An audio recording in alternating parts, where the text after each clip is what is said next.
Somalia wawawa ebisomooza naye ife Mukama bwe yateekako amafuta tewali kye twanganga ekitulema kuliko.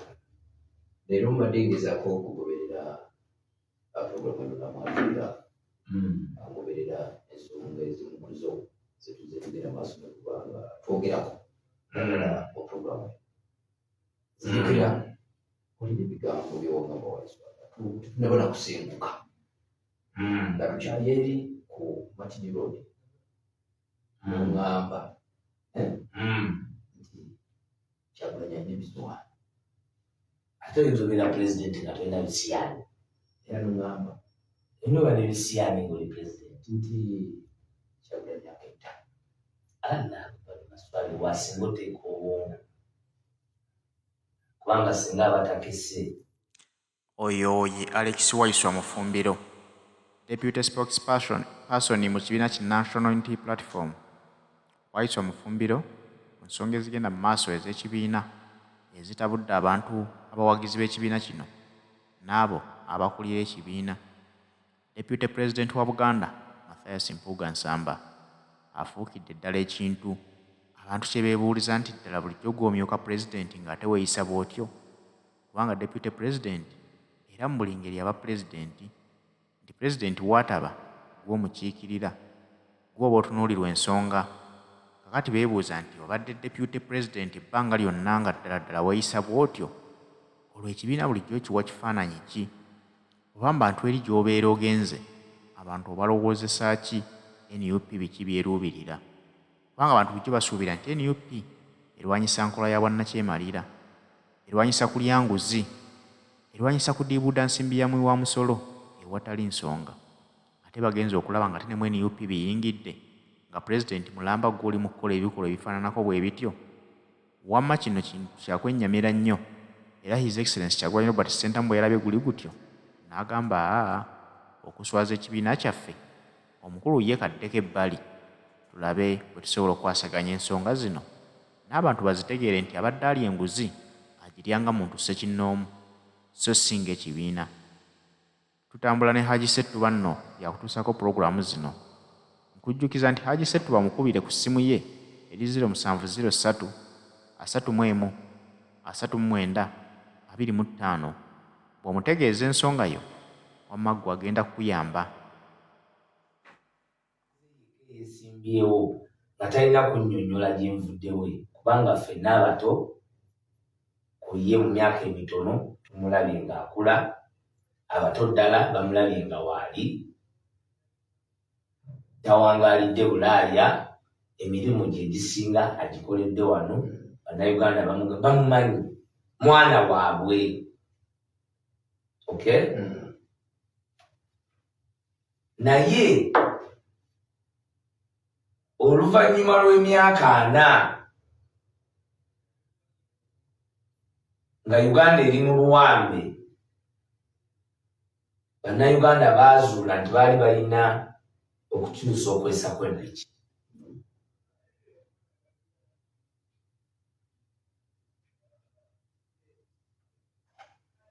Bwe nali ku Raale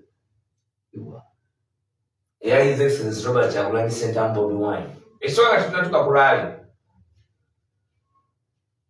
nga tuyingira eGayaza ground, Kasangati ground, okuva ku poliisi gye baali bamusibidde.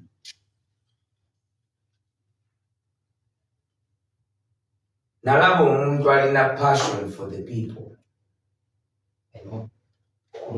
okwabantu, kubanga twali tusobola n'okubalaaleka oba okugisazaamu naye yatuukiriza obuvunaanyizibwa netugenda kulala esembayo. Nagamba bannayuganda nti nali ndabye kulala ebigambo bye nayogera biri ku record nti ono eyali azze si wa bulijjo, kubanga nze nali mwogezi nali deputy spokesperson wa Democratic Party, ampuliriza.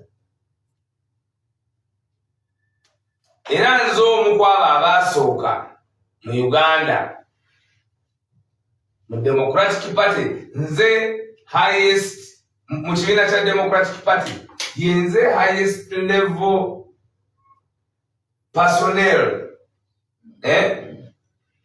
eyali kulaale eyasooka kulaale yayinze Setamu kubanga eri mu kibiina baali bakyalinawo emboozi awo simanyi waliwo omukyala awo erinnya ndirabidde gwe baali bakyagaliza ate ne mbaga nti bino ebyono tetugenda kubidisikasinga kubanga abamu kuffe abato abali mu byobufuzi twali tuludde ebbanga nga tuperereza His Excellency Robert Kyagulanyi Ssentamu okuyingira ebyobukulembeze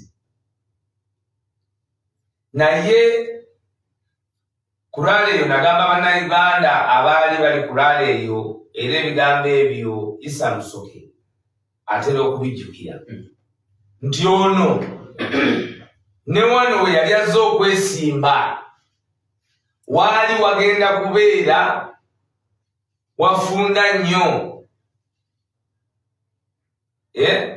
ku bukozi bwe bwe mulabyemu n'amaanyi n'obuvumu n'obuweereza Katonda alabika yali atuyiyeeko amafuta nga tufunye omwana w'enda y'ennakalama okukulembera olutabaalo n'amaanyi amato amapya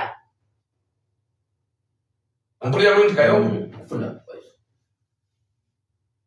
ne mbaga nti ajja kwesimba wano yeewogomyewo bwewogomi naye ne kwebyo ebifo mmwe bye mulowooza nti bya kitalo tujja kumuleeta nabyo abiwangule abamu ku bannange balowooza nti mwagaliza bwa Lord Mayor era singa Lord Mayor si kitange ebiseera ebyo yandibaddaga nti naye Waiswa ono bw'ati bwafaanana n'awangula akalulu ababaka ba Parliament Constitution ya Uganda ebagamba nti omuntu w'ofuukira omubaka wa Parliament oba otuukanye bulungi nnyo okuvuganya kwa President mu Parliament yaffe ng'abantu abasinga batya okutwala obuvunaanyizibwa okwanganga General Yoweri Kaguta Museveni senti bali mu Parliament balimu senti tebalina experience mu buweereza naye mu Parliament balimu ensonga baziraba era nga bazinyonnyola era nga bajja ne bazibagamba naye nga tebalina buvumu kuleka bulamu buli okujja okwanganga kyebalabanga ekizibu eky'okuvaawo kubanga buli omu amanyi nti bw'ojja ne weesimba ku General Yoweri Kaguta Museveni kali yali ebekoze eki beewejje abadde aba mu Parliament ng'ofuna miliyoni 3-4 togenda kuzifuna mufuna bulungi era nga bangi ku babaka ba Parliament be yali azimbiddeko okulowooza nti baanatandika nabo ensonga twagenda okutuuka mu togikwatako okugenda mu rallies ezisooka nga waliwo okusuka omuguwa nzijukira okusuka omuguwa bampuliriza era mwenna abajjukira era ogwali ekasubi naye nga generation emaze okusituka emaze okuzuula nti they were going to change the status quo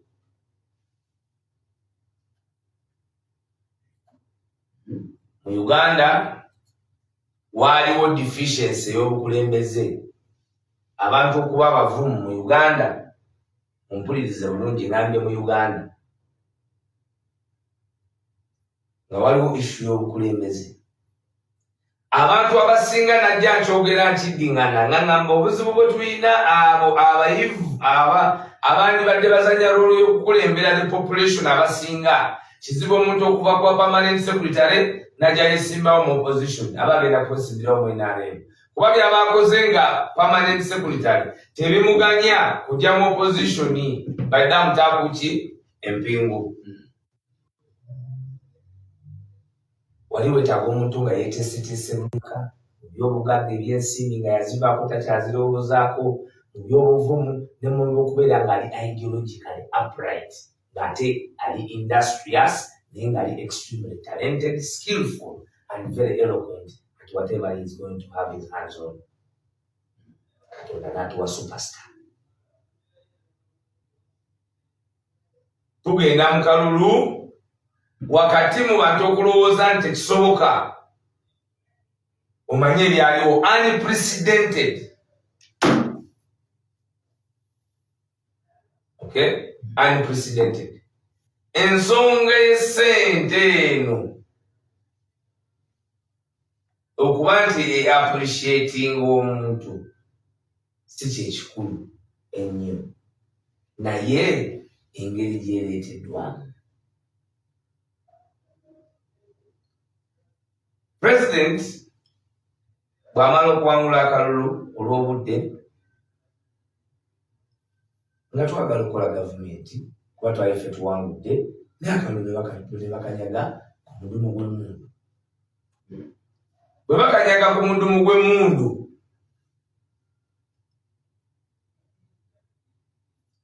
balina ababaka baali bawangudde nga balangiridde naddala mu kitundu ng'ekyomu Buganda omwali ebbugumu erimala okukuuma n'okwanganga oyo yenna ku individual level yandyagadde okyusa ki alizaati.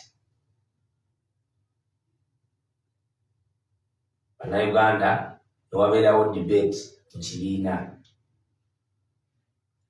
tugende bamemba ba paalamenti balayire, bamemba ba paalamenti balayira, nga mulimu abantu era amaloboozi nga mangi agagamba nti titukola gavumenti ya shadow ya opposition government, era okwebuuza ne kuba kungi ddala.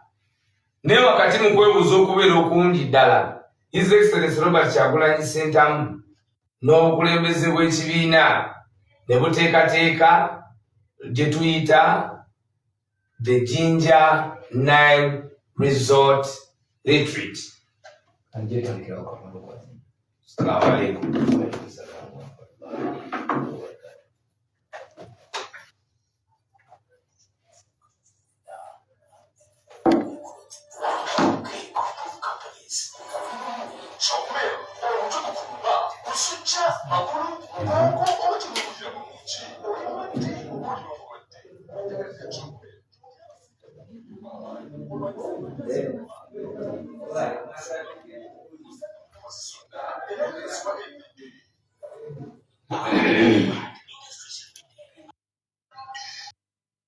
Bajja kukwata kati akiddemu.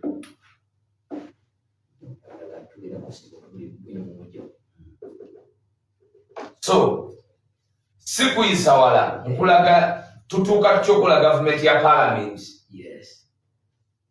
Tukola gavumenti ya parliament naye nga tukkaanyiza nti okukkiriza ababaka okugenda mu parliament ekisooka waliyo ebikemo bingi, era mu speech ya president yagamba nti omuntu tasaanidde kukemebwa ebikemo byebiri, kubanga ekisooka president yali abaddeko mu parliament. Yes. Talina kyatamanyi kibeera mu parliament. Bwe bamala okukaanya batuuse ku level egenda okuba nti bavaayo bajje bakiikirira abantu, kitegeeza twali mu butereevu tugenda nakuteekawo okukontana okwaliwo ng'abantu bagamba ate abawangudde lwaki musindikayo ababaka. Naye ne tugamba nti no, ababaka bano bamaneginza okukola ki? Okulangirirwa. Baba bamaneginza okulangirirwa tubasindike whatever bali kyebatuuma ababaka baffe, no problem, naye tugande kusubwa mukisa gwa kuketta, gwa kulemesa na gwa butabuulira bannayuganda, kubanga wadde wali oyagala obeereyo n'amaaso agasinga obungi nga gegagenda okuteeka mu nkola, wafunako amaaso, wali oyagala okuteekayo abantu abagenda okukola ebintu ebyenjawulo nga bagenda kusobola okukukiikirira n'okufoominga gavumenti, emmundu n'ewamba process, naye nosobola okufuna 5 abaali basobola okukola ng'amaaso g'abannayuganda 1,45,000 ezimbiddwa akalulu. Era essanyu ne libeerawo nti at least era omulundi ogusoose mu byafaayo bya Uganda opposition ennamba yaayo yeeyongedde significantly, kubanga His Excellency Robert Kyagulanyi Ssentamu yaleeta ababaka abataleetebwangako mu paalamenti ya Uganda nga bali ku ludda oluvuganya mu kibiina kye kimu 57, notwithstanding okujojobezebwa, okukubibwa, okutulugunyizibwa, okulemesebwa ba candidate abandi badde ab'omuzinzi naye n'okuba nti balisobola okufuna capacity okuzimbibwa overtime. Ekyo tetukimwebaza kubanga waliwo ennyonta FDC ne maintain nga 3 Kayongo tukulonda leader of opposition. Leader of opposition mu parliament twali tulinamu deputy president wa Uganda. Ababaka betulina kumpi bavudde mu Uganda. Kati nga credentials zayina tuyinza kuziteeka ku minzaani netazituwa nga zizituwa ekimala. Wisdom ya president n'ayanjulira bannayuganda nti Honorable Mpuuga Mathias leader of opposition era Honorable Zake commissioner ndi mu kulimitinga kwanguya. Ennaku z'omwezi 10 March bagoba Honorable Zake mu commission. Ennaku z'omwezi 18 March Honorable Jacob Olanyafa ndowooza 18 March. Ennaku z'omwezi 25 March Anita Amonga afuuka speaker. Okuva mu mikono gy'omugenzi Anita Amonga tebanaziika mugenzi n'Anita Amonga kaluka ateekebwawo olwa legal interpretation atwala kwa speaker. Zake bamugobye mu commission. Tuyomba tugamba mugoba mutya amaaso ga opposition kuba ku commission omuntu ali kadino aba commissioner wa opposition. Si leader of opposition. Leader of opposition aba ku kakiiko ako nga boolaba okubeerako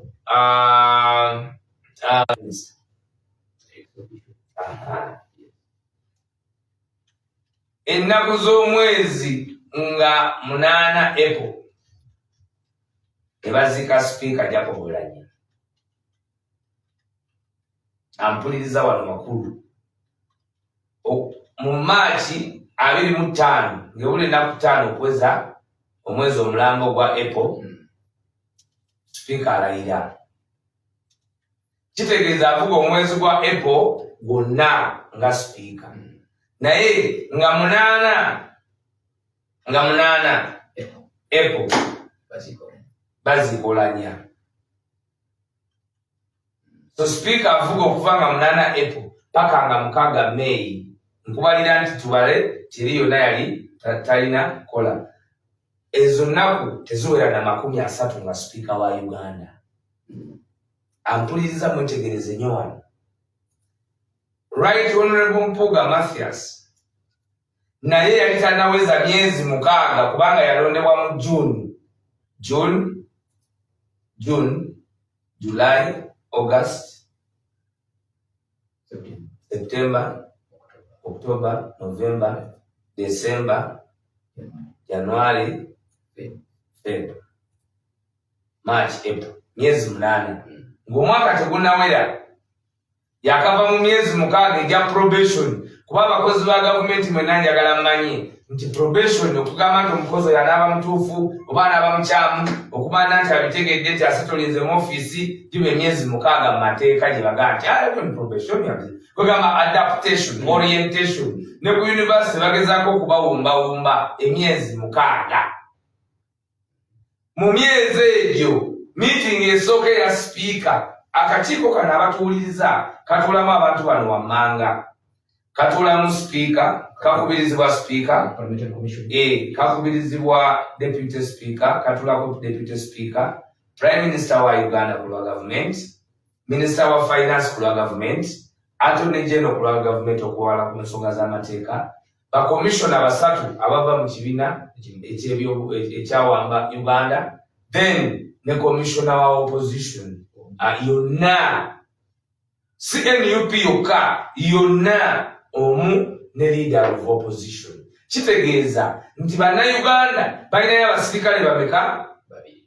Omusirikale omu bamugobye ennaku z'omwezi nga 10 March.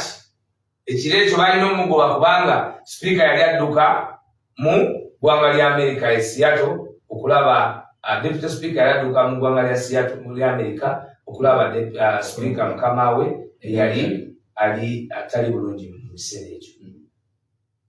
Akomawo n'amawulire nga tuvudde ku maaso naye ng'etteeka limulayiza ennaku z'omwezi 25. Bamala okulayira 25 twali byakuziika byakulonda mwana biki enkiiko ezaaliwo zimanyi. Awo olukiiko olusooka olwa commission abatuuliza mutuwulirizi ne bayisa ssente mu lukiiko olusooka nga owa NUP alina okulondoola ensonga ku lw'Abannayuganda abatono abatasobola kuba mu lukiiko zaake bamugobye emyezi 2 emabega, nga sipiika yalayidde mu mwezi gwa 25 emyezi kumpi 2 emabega, naye nga mukama we bamuzika ennaku z'omwezi nga 8. Akubiriza commission nga sipiika esooka ng'ennaku z'omwezi 6 May beewa akasiimo nga 8 bazisolanya, 25 balonza nti amungo, nga 10 bagobye zaake, beewa akasiimo abantu 4. Bwe bamala okwewa akasiimo, Anita Amongo bongeza ssente ze okuva ku 2,000 ne zigenda ku $4,000 zaafuna buli lunaku allowance. 10,000 meka? 4,000. Mu mwezi gumu Uganda yabadde efiiriddwa kumpi 3,500 nga bugenda wa muntu omu sipiika. Kakati ekibuuzo National Unity Platform wakati mu kubuuza ensonga eno ng'ennyinnyitidde, President n'atuuza abakulembeze ab'oku ntikko, kubanga ensonga yali ya mukulembeze wa ku ntikko. Abantu bangi babadde baagala twogere ku nsonga ya mbalaga enkola ya President ey'ekisajja kikulu. Abantu be yayita mu lukiiko olw'omunda yayita ne tuyita the management cabinet. Betuyita eri munda. Of course, ye President olumu agiyita his kitchen cabinet. Akakiiko k'abawulama bali bennyini abalina okutambuza ensonga. Balupembe. Tomanyi ate eze situkamba balupembe kubanga ebeerayo ba head of departments of the executive board, the highest top, awokitegeeza nti nze bisigadde bambi nnuna ku jjowe. Egwenuna ntawo luseke naleeta eno bantu. Kakati kutuulako ba deputy president bameka? 4. Kati olw'okuba twali tulina okuwa parliament independence olw'obukulembeze bwayo ne tu intertwining the president ye leader of opposition nga kiyamba bulungi nnyo ideology, value n'ensonga za party okubanga ate atula mu kakiiko kali ak'abalupembe nga ye deputy president. Kati kakiiko ne kayitibwa olukiiko olwo ne luyitibwa. Olukiiko olwo bwe luyitibwa baluyita ensonga za kwesiima. Olukiiko luno lwayitibwa specifically kubanga mu Uganda waliwo kye bayita parliament exhibition bla bla bla bla bla. Kakati tuba tuli awo mu exhibition eyo omupiira gusamba, tulaba batwalira NRA batwalira NRA ne baleetanga n'omusambi waffe naye ayina ki agudde ku ttaka. Efali Bobi Wine n'afuwa takamulideko, waliwo wano omusambi wange ali ku ttaka tumutwale tumuleeta omusambi netumuteeka mu lukiiko lw'abasambi banne nga nimuleka ettaka nawe musoke bolupiira naabaterere bolupiira oluttaka ne limugwako ngakatuula walyanka ate watuusa otya okugwa mu bino. Era ng'abakulu n'abakulu nagabana ekituufu nange ndabye ensobi yange neyeetonda n'asaba essaawa 24 okutangaza Bannayuganda. Lwaki ekibiina kyali kimusabye adde emabbali? Kubanga omukulembeze waffe oyo mukulembeze wa linnya, mukulembeze wa nkizo, mukulembeze Uganda ebadde mulinamu essuubi era ekyamulinamu ki essuubi. Kakati n'okuba okusobola okutambula wamu ne President Uganda bwe yeesiga mandate twaffe ffenna obuweereza bwaffe nkugamba buli lunaku buli virtual bannayuganda ekintu bakikwasa Kyagulanyi ffe ffenna tuweerereza ku mandate ye butinzo idinabula balwawo tulyokola tuti era kale basindika opposition tinda kubasumbuwa. My job was not fight for the constituency but enlighten them more to understand our message.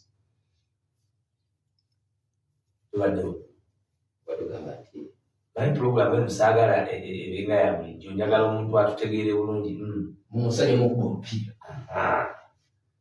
akkiriza naye alina okugenda at least contemporaries be bonna era asabisa wabi kakati ensonga eyo kati tuyinza ngikwasa Waiswa deputy municipal nkukobye n'olukiiko tukola tosobola kugigemya muntu wundi era olina kugikwasa mukulu munne basigala nga boogeraganya baba nkwano nnyo munnange eno nsonga yeresa obuzibu naye nze kyemmanyi abantu ku pulezidenti basinga okwagala deputy president oyo baali munnange nga era president Kyagulanyi abantu b'e Masaka baali bamwebaza. Honorable Mpuuga yali tafunanga ekifo mu party kubanga Honorable Mpuuga yasooka kwesimbawo nga independent yawangula Kawanga Ssemwogerere yali amaze mu parliament kumpi emyaka 2 ate y'omu ku baali bakoze constitution ya Uganda very senior man teyalinaako ko yonna yali good legislature yali wa Democratic Party nga wa opposition ate era yali leader ow'amaanyi naye abantu baatuka ne bagaa nti oli senior we experience byonna omulala kati generation wekuleeta Honorable Mathias Mpuuga ne wakati mu Masasi abannamasaka naga nti tuli kuwona bagavuga kabuli kale bavuge neffe tuli kuki kuwona.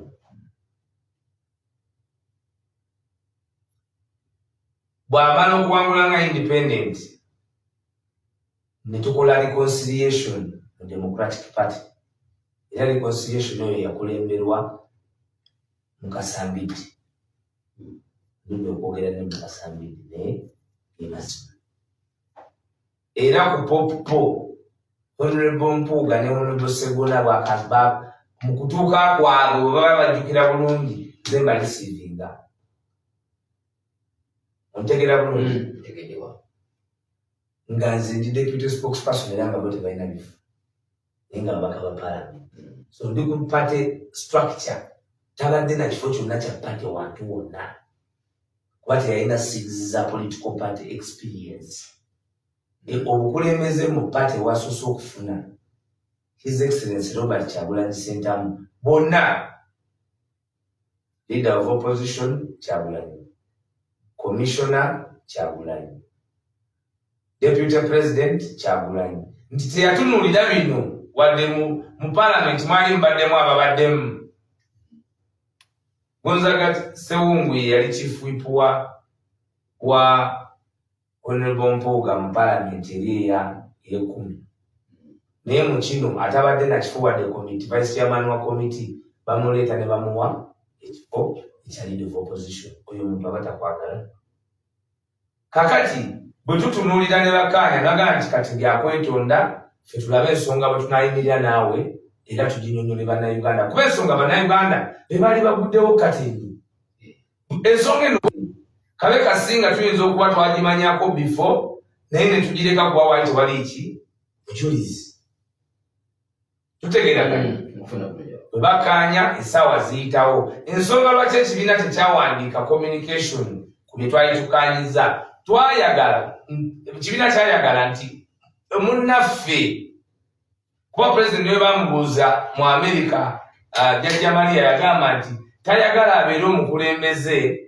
eyaleetera okumalawo obukulembeze bw'abantu ng'abantu kyobolaba abantu abawa abantu ffenna atukola naye wakati mu bulungi ne mu mubi naye nga it is a process of learning and unlearning kubanga tulina obuvunaanyizibwa bw'amaanyi ku lw'abannayuganda abanyigirizibwa kati ng'ate amaaso gaffe agali eri ate ge gakuulise n'omusimbi $5 million ebiseera ebyo essente ezo ze bagamba nti ze bayise parliament nti service simanyayo service award tosooka ti yali asavinze eki ababaka be babiri bali mukomera nga bavunaanibwa emisango gy'okutta abantu ba constituency y'e Masaka ebijambiya ate nga yali mu kutuula mu lukiiko kwesiima yali awo kitusumbuwa abantu battibwa e Masaka nga 21 Septemba ababaka bo babiri bakwatiddwa ne batwalibwa mu mbuzi ekolaki ekogga tutegeraganya bulungi kakati mwe mutudde onegotiatinga kubanga gamba n'omulala ali negotiatingire ekyo kikulaga nti idea yaliye olwamenya ssemateeka the Leadership Code of Conduct Act 2022 ennyingo y'omunaana eyogera ku kye bayita conflict of interest agimenya atya ye mu bigambo bye ku CBS agamba nti n'alijja ali negotiatingira kitegeeza ya negotiatinga negotiation kiki yateesa kakati batuuka batya ku bitaano kubanga nze singa obuŋŋamba okusasula Mpuuga nga Mpuuga ebitaano oba omusedde kuba Mpuuga yetaga biliyoni nga 9 okumuga nti omusiima byakoze yetaga biliyoni nga 9 kati zino ebitaano bazituukako batya sente entono zino okuba nti basalawo bamusiime nina kenjagala okubuuza bino kano akasente kebawa Mpuuga siika baziyisiza abantu 4 era sente zino kali akawumbi kamu mu miliyoni 4 Honorable Mpuuga miliyoni 4 waliwo abenaalemu 3 naye manyi ko oli Sirwanyi bwemuwulira bulijjo ng'ayogera ebitakwatagana nabagamba sagamba Sirwanyi tamugambira no ku luzindaye bwe titajja kutandikibajambadakumabunda kuba bajja kubayisa gyembooko ndiko this criminal famu byokusaaga bino biri criminal bagenda kubakwata nali ku ledi eno paa nekugamba nti empingu ziri mu masupiika saayogera ku ledi eno nakuba ntya baidamutakuki temumubona nankuba nti nze nabona kuwana mama nakuba nti neero nakunyumiza embuzi ya kibuli mu Uganda kakati nga nti ono bajja kumuteekako ki kubanga zanaba speed ey'okugoba obugagga mu ssente z'omuwi w'omusolo balina kyekubuuza nti bano beewaze sente zaali zabwenga abantu ekibiina bikikwatirako wa anti sente zamuwa musolo ate eri gy'oli gye bali mu kusiimira si gwe weesindikayo Honorable Mpuuga yali abadde mu Parliament ebisanja 2 lwaki se yali commissioner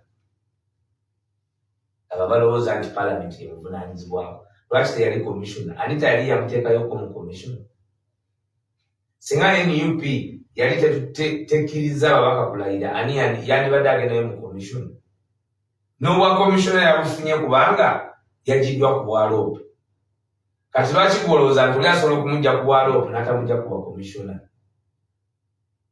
n'etteeka yennyini anti kati ffe ffenna tugoberera etteeka lye bayita the Interpretation Act. Interpretation kitegeeza okuvvuunula. Kati amateeka ga Uganda gonna galina etteeka erigavvuunula nti bw'olaba eriiso nga lye liriwo omanya eryo liiso osobola okusangawo essaawa n'etaba ssaawa nga kirala. Kakati etteeka eryo bayita Interpretation Act lyatandika eyo mu Gwamini mu 1976 naye bano bwe bawamba eri gye bakozesa law reform yakyusa amateeka ga Uganda okufuna agali adaptable okusinziira ku gali agaali gakoze dda n'erifuula nalyo etteeka era lyetuyita the Interpretation Act. Kakati Mpuuga agamba abasasulwa sente eyo tetusooka gendayo etugenda kakati bwe tuma nga tukkiriziganyiza nti sente zigizibweyo esobodde buyiseeko nga tulina okukola communication nekolebwa communications department ku headed paper ku platform y'ekibiina era n'abakulembeze b'ekibiina ne basharinga communication kati nawulira abaali bagamba nti yali ku mukono era nabo kambayambe etteeka erya Electronic Transaction Act lyafunye omusango gwa Pamela asiimwe ne Mugarura yagenda n'awaabira Paramount Medical eddwaliro lya Paramount balinamu obutakkaanya. Omusango ogwo gwasetolinze nti endagaano ne gyemukolera ku ssimu ebya data naye eba ndagaano era ne communication ebiri eyimirirawo. So olw'okuba this is tuli mu evolution ne communication ekyuka n'ebbaluwa zikyuka, kyova olaba nti kati mu parliament ebintu ebisinga order paper bagiteeka ku laptop tebakyabawa mpapula. Naye kakati neewuunya ate omubaka wa parliament nga munnamateeka ate ayagala n'ekyo tukimusomese nti any document that is on the headed paper and not denied by the owner and issued on an official social handle is a legitimate document as to the ruling okusinziira ku nsalawo ya Pamela asiimwe. Ate omusango gwenjogerako gwa mwezi gumu ki emabega. So bw'oba looya towandiika binaakuswaza era awo ndowooza baavuddewo bbaluwa kwendi. So ekyo tekikola. Ekyokubiri, ffe bannannyini document ab'ekibiina nakati gye twogerako